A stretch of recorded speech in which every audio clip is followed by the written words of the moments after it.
بسم اللہ الرحمن الرحیم۔ السلام علیکم۔ آپ سلمان سپیکس دیکھ رہے ہیں۔ نئی ویڈیو میں آپ کو خوش آمدید کہتے ہیں۔ حضرت شعیب علیہ السلام اللہ کے بہت برگزیدہ نبی تھے۔ آپ کا تعلق قبیلہ مدین سے تھا۔ مدین حضرت ابراہیم علیہ السلام کے ایک بیٹے کا نام تھا، اسی مناسبت سے اس کا نام قبیلہ مدین کہلایا۔ مدین بن ابراہیم اپنے سوتیلے بھائی کے ساتھ ہی حجاز مقدس میں آباد ہو گئے۔ ان کے خاندان نے خوب ترقی کی اور رفتہ رفتہ یہ ایک بہت بڑا قبیلہ بن گیا۔ حضرت شعیب علیہ السلام اسی قبیلے کے ایک نہایت برگزیدہ فرد اور نبی برحق تھے۔ آپ کے نام کی مناسبت سے اس قوم کو قوم شعیب کہا جانے لگا۔ حضرت شعیب علیہ السلام کو جب اللہ نے نبی بنا کر مدین میں مبعوث فرمایا تو پوری قوم بدعمالیوں میں مصروف تھی۔ وہ کفر اختیار کر چکے تھے اور ڈاکہ زنی ان کا محبوب مشغلہ تھا۔ اگرچہ وہ بہت امیر تھے اور ایسا دولت حاصل کرنے کے لیے نہیں بلکہ قافلے والوں پر اپنی دہشت طاری کرنے کے لیے کرتے تھے۔ اہل مدین ایکا نامی ایک درخت کی پوجا کرتے تھے۔ یہ ایک بہت بڑا درخت تھا اور اس کے آس پاس بکثرت درخت موجود تھے۔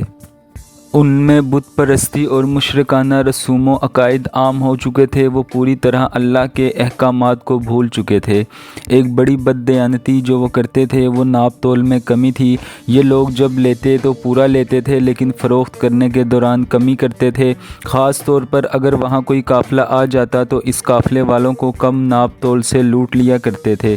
ان کے دل غرور سے بھرے ہوئے تھے۔ وہ اپنی خوشحالی، دولت کی فراوانی، باغات اور زمینوں کی زرخیزی اور شادابی کو اللہ کی عطا نہیں بلکہ اپنا ہنر خیال کرتے تھے۔ وہ اپنے غلط کاموں پر شرمندہ یا نادم ہونے کی بجائے فخریہ طور پر ایک دوسرے سے بیان کرتے تھے۔ حضرت شعیب علیہ السلام کو خطیب الانبیاء کے خطاب سے بھی یاد کیا جاتا ہے۔ آپ بہت فصیح و بلیغ خطاب فرماتے تھے جبکہ عام گفتگو میں بھی شائستہ اور فصیح تھے۔ آپ علیہ السلام کی آواز میں اس قدر اثر تھا کہ جب آپ خطاب فرماتے تو اس مجلس میں موجود ہر شخص تک آپ کی آواز پہنچ جاتی۔ جو بھی ایک مرتبہ آپ کا خطاب سن لیتا وہ متاثر ہوئے بغیر نہ رہتا۔ خطاب کے دوران آپ کے چاروں طرف لوگ جمع ہو جاتے اور آپ کی ہر بات کو ذوق و شوق سے سنتے۔ آپ کی باتوں میں اس قدر اثر تھا کہ وہ لوگ جو آپ پر ایمان نہیں لائے تھے وہ بھی خطاب کے دوران آپ کے پاس موجود رہا کرتے۔ حضرت شعیب علیہ السلام کی ایک خصوصیت یہ تھی کہ اس قدر بے راہ روی کے شکار معاشرے میں آپ نہایت متقی اور اعلیٰ اخلاق کے پیکر تھے۔ جب کسی کو مثال دینا ہوتی تو آپ ہی کی مثال دی جاتی تھی۔ قرآن مجید میں 11 مقامات پر آپ کا ذکر آیا ہے۔ حضرت شعیب علیہ السلام نے دعوت حق کے سلسلے میں اپنی قوم کے بڑے لوگوں کو بلا کر فرمایا کہ بت پرستی اور دیگر مشرکانہ امور سے توبہ کر لیں اور ایک اللہ کی عبادت کریں۔ آپ نے جب اپنی قوم سے فرمایا کہ ایک اللہ کی عبادت کریں تو انہوں نے اس بات کا بہت برا منایا، کیونکہ ایک اللہ کی عبادت کا مطلب ہوتا ہے کہ اللہ کی بارگاہ میں سب ایک جیسے ہیں، وہاں کوئی چھوٹا یا بڑا نہیں، جبکہ بت پرستی میں ان کی اجارہ داری ہوتی ہے۔ جس کا بت ہوتا ہے کیونکہ لوگ اس بندے کو عزت دیتے ہیں جس کے بت کی وہ پوجا کرتے ہیں۔ حضرت شعیب علیہ السلام نے اللہ کی عبادت کی ترغیب کے بعد فرمایا، اے میری قوم، ناپ تول میں راست بازی اختیار کرو۔ اہل مدین بہت زرخیز زمینوں کے مالک تھے۔ جب وہاں پر دور دراز سے قافلے اجناس، پھل اور سبزیاں خریدنے آتے تو یہ لوگ پورے دام وصول کرتے مگر مقدار میں کمی کر دیتے تھے۔ آپ کی قوم کپڑے کی صنعت میں بھی ماہر قوم تھی لیکن یہاں پر بھی ہیرا پھیری اختیار کر رکھی تھی۔ جب لوگ ان سے مختلف مصنوعات خرید کر اپنے علاقوں میں واپس جاتے تو پریشان ہو جاتے، اس لیے کہ خریدی ہوئی اشیاء ناپ اور وزن میں کم ہوتی۔ جب دوبارہ ان لوگوں سے شکایت کرنے آتے تو یہ لوگ صاف مکر جاتے۔ اس قوم میں یہ بری عادت کئی نسلوں سے تھی۔ حضرت شعیب علیہ السلام نے اپنی قوم کو تلقین فرمائی، اے میری قوم، زمین میں اصلاح کے بعد فساد مت پھیلاؤ۔ یعنی زمین میں سے جو چیزیں تم اگاتے ہو ان کے تولنے میں ہیرا پھیری نہ کرو، جہاں رہتے ہو وہاں دنگا فساد مت کرو اور کمزور لوگوں پر ظلم نہ کرو۔ حضرت شعیب علیہ السلام کی قوم میں ایک برائی یہ بھی تھی کہ وہ راستوں میں بیٹھے رہتے اور آنے جانے والے لوگوں کو ستاتے۔ یہ بدعمال لوگ خاص طور پر ان لوگوں کو تنگ کرتے تھے جو اللہ کی بتائی ہوئی راہ پر چل پڑے تھے۔ سورہ آراف کے مطابق حضرت شعیب علیہ السلام نے اپنی قوم سے فرمایا، اور بیچ راستہ میں ہرگز مت بیٹھو کہ لوگوں کو خوف زدہ کرنے اور ایمان لانے والوں کو خدا کے راستے سے روکنے لگو اور سیدھی راہ کو ٹیڑھا کرنے کے در پہ ہو جاؤ۔ یاد کرو وہ زمانہ جب تم تھوڑے تھے، پھر اللہ نے تمہیں بہت کر دیا، اور آنکھیں کھول کر دیکھو کہ دنیا میں مفسدوں کا کیا انجام ہوا ہے۔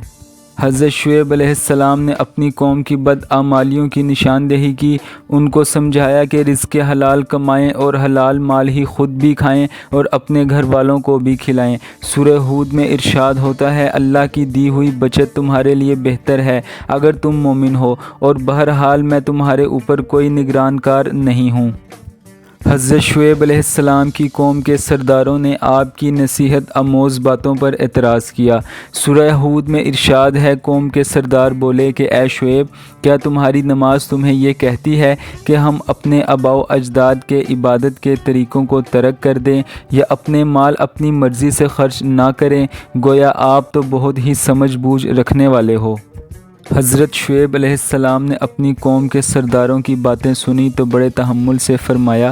سورہ ہود میں ارشاد ہے، حضرت شعیب علیہ السلام نے فرمایا کہ اے میری قوم، بھلا یہ تو بتاؤ کہ کیا یہ جھوٹ ہے کہ میں روشن دلیل پر ہوں اپنے رب کی طرف سے، اور اس نے مجھے اچھی روزی عطا فرمائی ہے، اور میں تمہاری اصلاح کے سوا اور کچھ بھی نہیں چاہتا جہاں تک میرا بس چلے، اور میرا راہ پانا اللہ کی مدد سے ہی ہے، اور میں نے اسی پر بھروسہ کیا ہے اور اسی کی طرف رجوع کرتا ہوں۔ چونکہ وہ لوگ طرح طرح کے وہموں میں گرفتار ہو چکے تھے، اور اللہ کے علاوہ انہوں نے کئی طرح کے معبود گھر رکھے تھے، چنانچہ انہیں حضرت شعیب علیہ السلام کی نصیحت اچھی نہیں لگ رہی تھی۔ حضرت شعیب علیہ السلام کی قوم نے آپ کی نصیحتوں کا مذاق اڑانا شروع کر دیا تو آپ نے انہیں اللہ کے عذاب سے ڈرایا۔ قرآن کریم کے مطابق حضرت شعیب علیہ السلام نے فرمایا، اور اے میری قوم، تم کو میری عداوت کسی بھی طرح اللہ کی نافرمانی پر نہ اکسائے، کہیں ایسا نہ ہو کہ تمہیں بھی ایسا عذاب پہنچے جیسا کہ قوم نوح یا قوم ہود یا قوم صالح کو ہوا تھا، اور قوم لوط سے تم کچھ زیادہ دور نہیں۔ اور اللہ سے مغفرت طلب کیا کرو اور اپنے رب سے رجوع کرو، اور بے شک میرا رب تو بڑا ہی مہربان اور محبت کرنے والا ہے۔ جب حضرت شعیب علیہ السلام نے اپنی قوم کو اللہ کے عذاب سے ڈرایا تو آپ کی قوم کے سرداروں نے جواب میں کہا۔ قرآن مجید میں ارشاد ہے، قوم کے سردار بولے، اے شعیب، ہماری تو سمجھ میں تمہاری بہت سی باتیں نہیں آتی، اور بے شک ہم تمہیں اپنے درمیان بہت کمزور دیکھتے ہیں، اور اگر تمہارا کنبہ وغیرہ نہ ہوتا تو ہم نے تمہیں ضرور سنگسار کر دیا ہوتا، اور ہماری نظروں میں تمہاری عزت ہے ہی نہیں۔ آپ علیہ السلام نے بڑے تعجب سے قوم سے فرمایا کہ تم کو میرے کنبے کا تو احساس ہے، اور اللہ کا احساس نہیں ہے جس نے تم کو پیدا کیا، اور اس کے قبضہ قدرت میں تمہاری جان ہے۔ اصل بات یہ ہے کہ مجھے نقصان پہنچانا تمہارے بس میں نہیں، کیونکہ اللہ میری حفاظت فرماتا ہے۔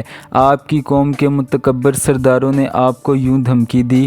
قرآن مجید میں ارشاد ہوتا ہے، قوم کے متکبر سردار بولے کہ اے شعیب، قسم ہے تمہیں اور تمہارے ساتھی مسلمانوں کو اپنی اس بستی سے نکال باہر کریں، یا پھر تم سب ہمارے دین میں آ جاؤ۔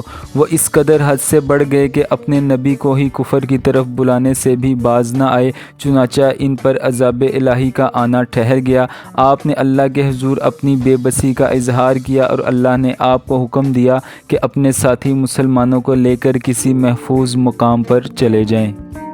قرآن پاک میں ارشاد ہوتا ہے، اور ہمارا حکم آیا تو ہم نے شعیب اور اس کے ساتھی مسلمانوں کو اپنی رحمت سے بچا لیا، اور ظالموں کو گرجدار آواز نے آ لیا تو صبح سویرے اپنے گھٹنوں کے بل پڑے رہ گئے۔ گویا کبھی وہ وہاں بسے ہی نہ تھے، اور دور ہو مدین جیسے دور ہوئے سمود۔ اس نافرمان قوم پر عذاب کی ابتدا یوں ہوئی کہ اللہ کے حکم سے ان پر 7 روز تک ہوا کو ریت سے بھر دیا گیا، یعنی نافرمانوں کو ریت بھری ہوا ملتی رہی، لیکن حضرت شعیب علیہ السلام اور ان کے ساتھی اللہ کے حکم سے محفوظ رہے۔ چنانچہ وہ لوگ اس طرح پریشان رہے، لیکن اس کے باوجود بھی وہ اللہ پر ایمان نہ لائے، لہٰذا 7 روز کے بعد اللہ کے حکم کے مطابق وہ اپنے گھروں میں اوندھے پڑے رہ گئے۔ اس کے بعد اس شہر کا نام و نشان مٹ گیا، وہاں ایسا اجاڑ پھیلا گویا کہ یہاں پر کبھی کوئی آبادی ہی نہ تھی۔ آپ کو آج کی ویڈیو کیسی لگی اپنی رائے کا اظہار کمنٹ سیکشن میں ضرور کریں۔ اب میں آپ سے ملوں گا اگلی ایک انٹرسٹنگ ویڈیو کے ساتھ۔ چینل کو سبسکرائب کریں، ویڈیو کو لائک کریں۔ تب تک کے لیے مجھے اجازت دیجیے۔ اللہ حافظ۔